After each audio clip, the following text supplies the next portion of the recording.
سورہ حج مدنی صورت ہے۔ ترجمہ سماعت کیجیے۔ اللہ کے نام سے جو بے انتہا مہربان اور رحم فرمانے والا ہے۔ لوگوں، اپنے رب کے غضب سے بچو۔ حقیقت یہ ہے کہ قیامت کا زلزلہ بڑی ہولناک چیز ہے۔ جس روز تم اسے دیکھو گے، حال یہ ہوگا کہ ہر دودھ پلانے والی اپنی دودھ پیتے بچے سے غافل ہو جائے گی، ہر حاملہ کا حمل گر جائے گا اور لوگ تم کو مدہوش نظر آئیں گے، حالانکہ وہ نشے میں نہ ہوں گے، بلکہ اللہ کا عذاب ہی کچھ ایسا سخت ہوگا۔ بعض لوگ ایسے ہیں جو علم کے بغیر اللہ کے بارے میں بحثیں کرتے ہیں اور ہر شیطان سرکش کی پیروی کرنے لگتے ہیں، حالانکہ اس کے تو نصیب ہی میں یہ لکھا ہے کہ جو اس کو دوست بنائے گا اسے وہ گمراہ کر کے چھوڑے گا اور عذاب جہنم کا راستہ دکھائے گا۔ لوگوں، اگر تمہیں زندگی بعد موت کے بارے میں کچھ شک ہے تو تمہیں معلوم ہو کہ ہم نے تم کو مٹی سے پیدا کیا ہے، پھر نطفے سے، پھر خون کے لوتھڑے سے، پھر گوشت کی بوٹی سے جو شکل والی بھی ہوتی ہے اور بے شکل بھی۔ یہ ہم اس لیے بتا رہے ہیں تاکہ تم پر حقیقت واضح کریں۔ ہم جس نطفے کو چاہتے ہیں ایک وقت خاص تک رحموں میں ٹھہرائے رکھتے ہیں، پھر تم کو ایک بچے کی صورت میں نکال لاتے ہیں، پھر تمہیں پرورش کرتے ہیں تاکہ تم اپنی جوانی کو پہنچو، اور تم میں سے کوئی پہلے ہی واپس بلا لیا جاتا ہے اور کوئی بدترین عمر کی طرف پھیر دیا جاتا ہے تاکہ سب کچھ جاننے کے بعد پھر کچھ نہ جانے۔ اور تم دیکھتے ہو کہ زمین سوکھی پڑی ہے، پھر جہاں ہم نے اس پر مہ برسایا کہ یکا یک وہ پھبک اٹھی اور پھول گئی، اور اس نے ہر قسم کی خوش منظر نباتات اگلنی شروع کر دیں۔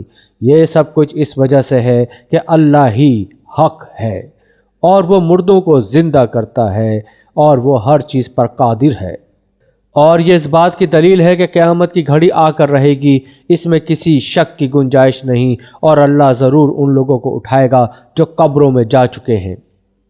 بعض اور لوگ ایسے ہیں جو کسی علم اور ہدایت اور روشنی بخشنے والی کتاب کے بغیر گردن اکڑائے ہوئے خدا کے بارے میں جھگڑتے ہیں تاکہ لوگوں کو راہ خدا سے بھٹکا دیں۔ ایسے شخص کے لیے دنیا میں رسوائی ہے، اور قیامت کے روز اس کو ہم آگ کے عذاب کا مزہ چکھائیں گے۔ یہ ہے تیرا وہ مستقبل جو تیرے اپنے ہاتھوں نے تیرے لیے تیار کیا ہے، ورنہ اللہ اپنے بندوں پر ظلم کرنے والا نہیں ہے۔ اور لوگوں میں کوئی ایسا ہے جو کنارے پر رہ کر اللہ کی بندگی کرتا ہے، اگر فائدہ ہوا تو مطمئن ہو گیا، اور جو کہ مصیبت آ گئی تو الٹا پھر گیا۔ اس کی دنیا بھی گئی اور آخرت بھی، یہ ہے صریحی خسارہ۔ پھر وہ اللہ کو چھوڑ کر ان کو پکارتا ہے جو نہ اس کو نقصان پہنچا سکتے ہیں نہ فائدہ۔ یہ ہے گمراہی کی انتہا۔ وہ ان کو پکارتا ہے جن کا نقصان ان کے نفع سے قریب تر ہے۔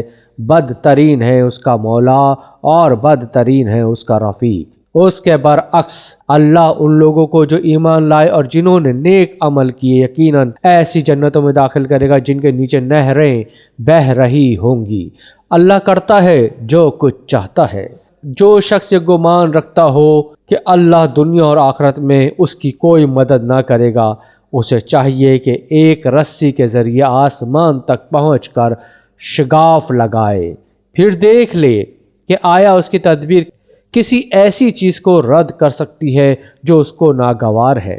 ایسی ہی کھلی کھلی باتوں کے ساتھ ہم نے اس قرآن کو نازل کیا ہے، اور ہدایت اللہ جسے چاہتا ہے دیتا ہے۔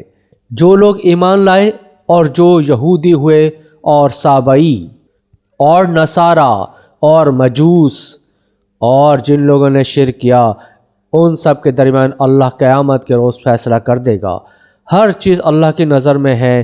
کیا تم دیکھتے نہیں ہو کہ اللہ کے آگے سر بسجود ہیں وہ سب جو آسمانوں میں ہیں اور جو زمین میں ہیں، سورج اور چاند اور تارے اور پہاڑ اور درخت اور جانور اور بہت سے انسان اور بہت سے وہ لوگ بھی جو عذاب کے مستحق ہو چکے ہیں۔ اور جسے اللہ ذلیل و خوار کر دے اسے پھر کوئی عزت دینے والا نہیں ہے۔ اللہ کرتا ہے جو کچھ چاہتا ہے۔ یہ دو فریق ہیں جن کے درمیان اپنے رب کے معاملے میں جھگڑا ہے۔ ان میں سے وہ لوگ جنہوں نے کفر کیا ان کے لیے آگ کے لباس کاٹے جا چکے ہیں، ان کے سروں پر کھولتا ہوا پانی ڈالا جائے گا جس سے ان کی کھالیں ہی نہیں پیٹ کے اندر کے حصے تک گل جائیں گے، اور ان کی خبر لینے کے لیے لوہے کے گرز ہوں گے۔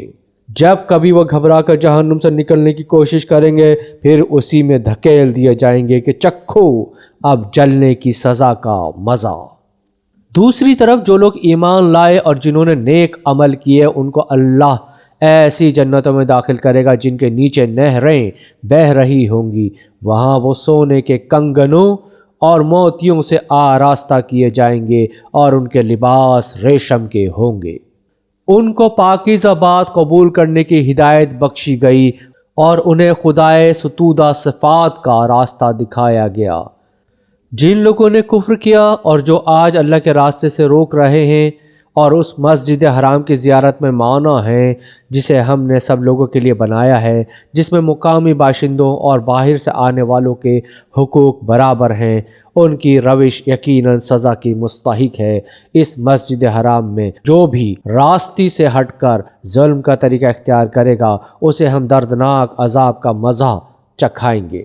یاد کرو وہ وقت جب کہ ہم نے ابراہیم علیہ السلام کے لیے اس گھر خانہ کعبہ کی جگہ تجویز کی تھی، اس ہدایت کے ساتھ کہ میرے ساتھ کسی چیز کو شریک نہ کرو، اور میرے گھر کو طواف کرنے والوں اور قیام اور رکوع اور سجود کرنے والوں کے لیے پاک رکھو، اور لوگوں کو حج کے لیے اذن عام دے دو کہ وہ تمہارے پاس ہر دور دراز مقام سے پیدل اور اونٹوں پر سوار آئیں تاکہ وہ فائدے دیکھیں جو یہاں ان کے لیے رکھے گئے ہیں، اور چند مقرر دنوں میں ان جانوروں پر اللہ کا نام لیں جو اس نے انہیں بخشے ہیں، خود بھی کھائیں اور تنگ دست محتاج کو بھی دیں، پھر اپنا میل کچیل دور کریں اور اپنی نظریں پوری کریں اور اس قدیم گھر کا طواف کریں۔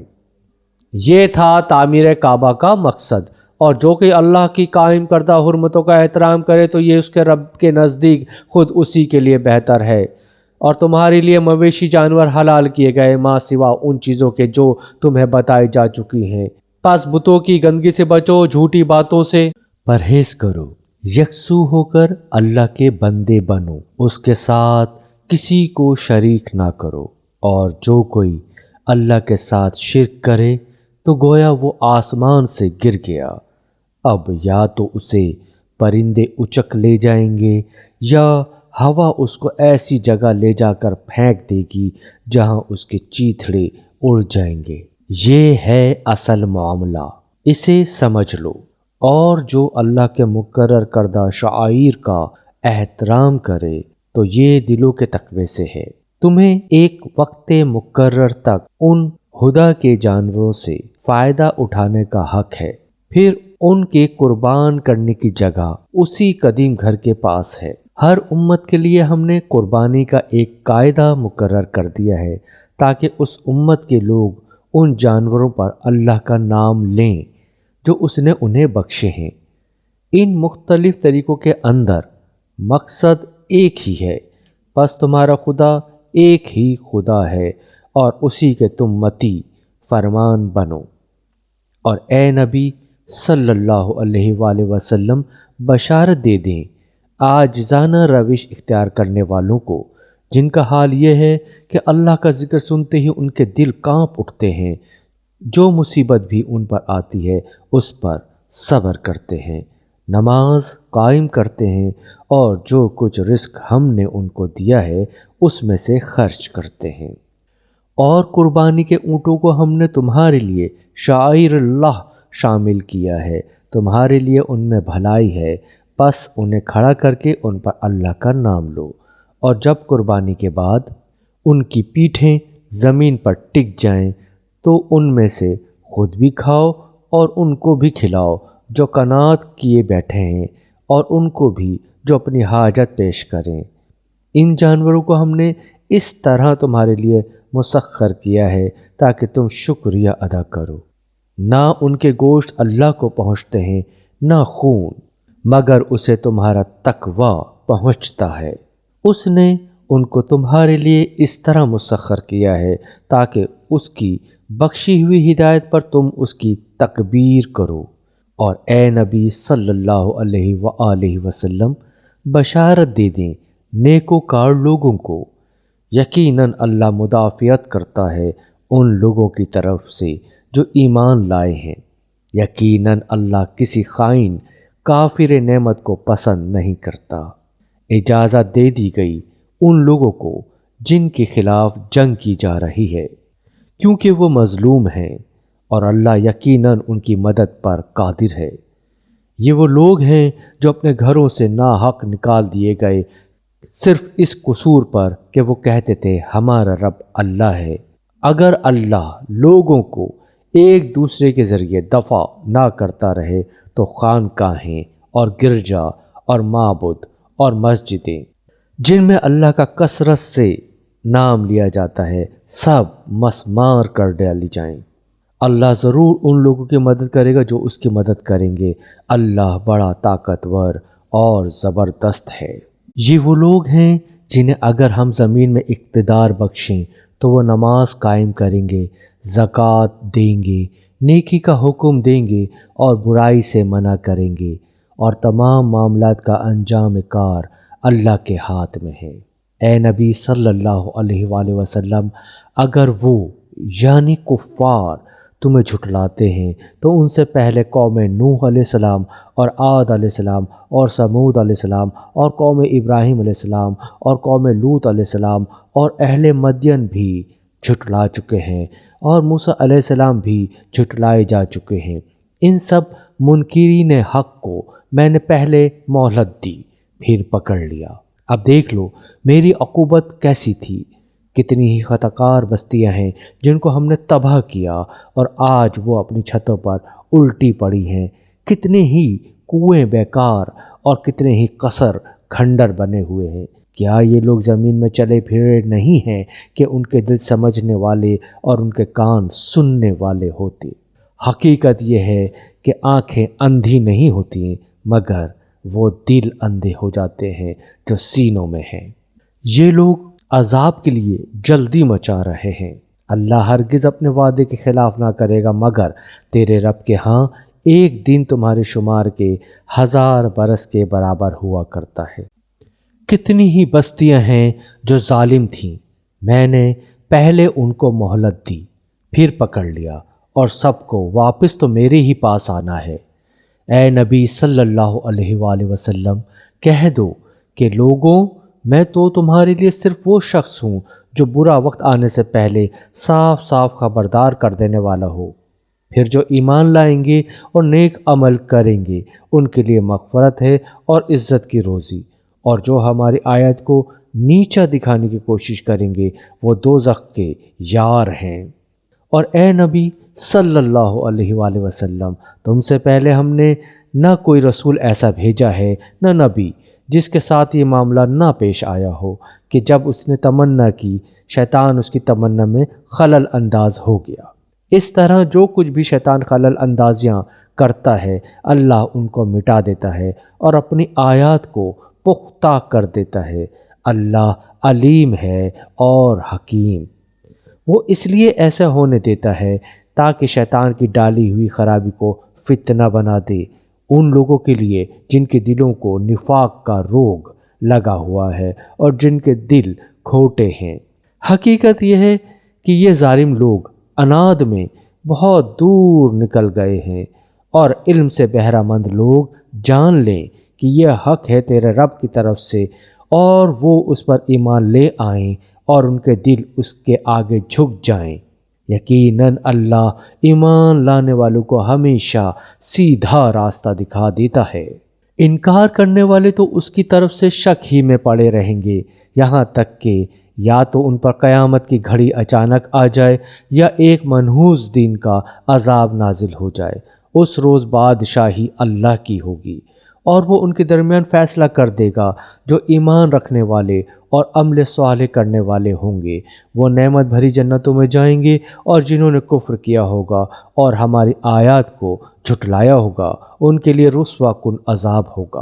اور جن لوگوں نے اللہ کی راہ میں ہجرت کی پھر قتل کر دیے گئے یا مر گئے، اللہ ان کو اچھا رزق دے گا، اور یقیناً اللہ ہی بہترین رازق ہے۔ وہ انہیں ایسی جگہ پہنچائے گا جس سے وہ خوش ہو جائیں گے۔ بے شک اللہ علیم اور حلیم ہے۔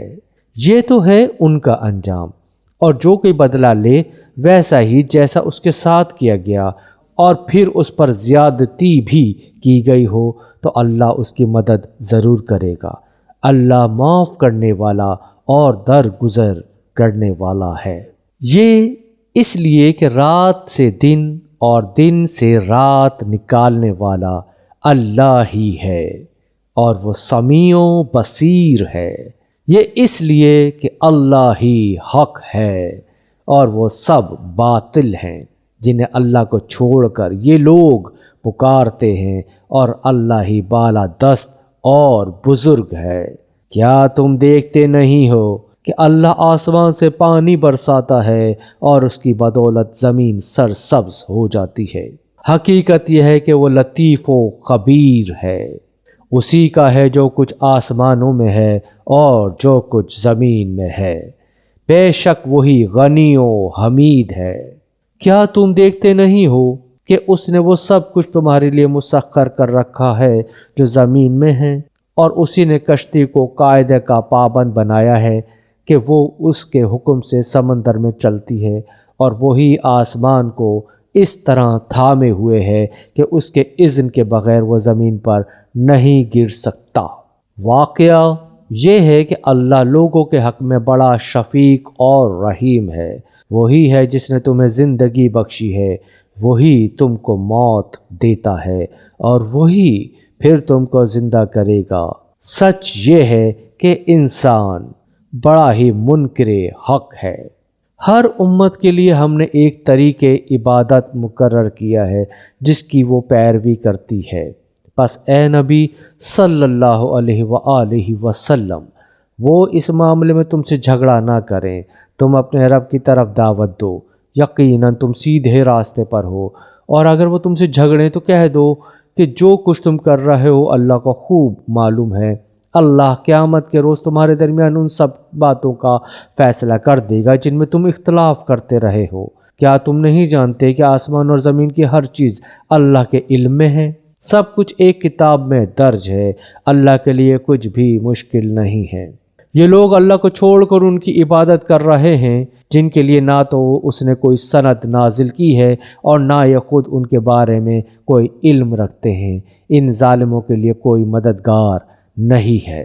اور جب ان کو ہماری صاف صاف آیات سنائی جاتی ہیں تو تم دیکھتے ہو کہ منکرین حق کے چہرے بگڑنے لگتے ہیں، اور ایسا محسوس ہوتا ہے کہ ابھی وہ ان لوگوں پر ٹوٹ پڑیں گے جو انہیں ہماری آیات سناتے ہیں۔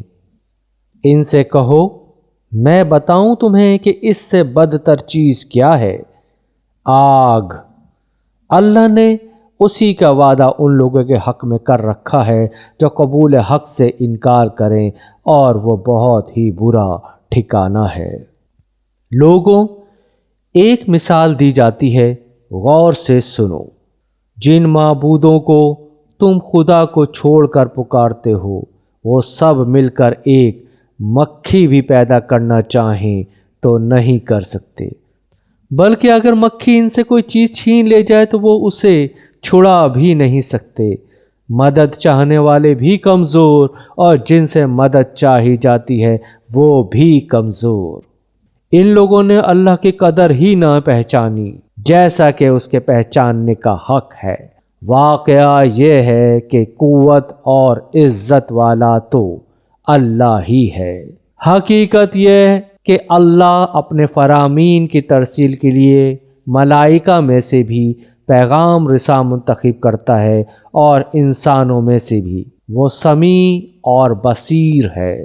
جو کچھ لوگوں کے سامنے ہے اسے بھی وہ جانتا ہے، اور جو کچھ ان سے اوجھل ہے اس سے بھی وہ واقف ہے، اور سارے معاملات اللہ کی طرف رجوع ہوتے ہیں۔ اے لوگوں جو ایمان لائے ہو، رکوع اور سجدہ کرو، اپنے رب کی بندگی کرو اور نیک کام کرو، اسی سے توقع کی جا سکتی ہے کہ تم کو فلاح نصیب ہو۔ اللہ کی راہ میں جہاد کرو جیسا کہ جہاد کرنے کا حق ہے، اس نے تمہیں اپنے کام کے لیے چن لیا ہے اور دین میں تم پر کوئی تنگی نہیں رکھی۔ قائم ہو جاؤ اپنے باپ ابراہیم علیہ السلام کی ملت پر۔ اللہ نے پہلے بھی تمہارا نام مسلم رکھا تھا اور اس قرآن میں بھی تمہارا یہی نام ہے تاکہ رسول صلی اللہ علیہ وآلہ وسلم تم پر گواہ ہوں اور تم لوگوں پر گواہ۔ پس نماز قائم کرو، زکوٰۃ دو اور اللہ سے وابستہ ہو جاؤ، وہ ہے تمہارا مولا، بہت ہی اچھا ہے وہ مولا اور بہت ہی اچھا ہے وہ مددگار۔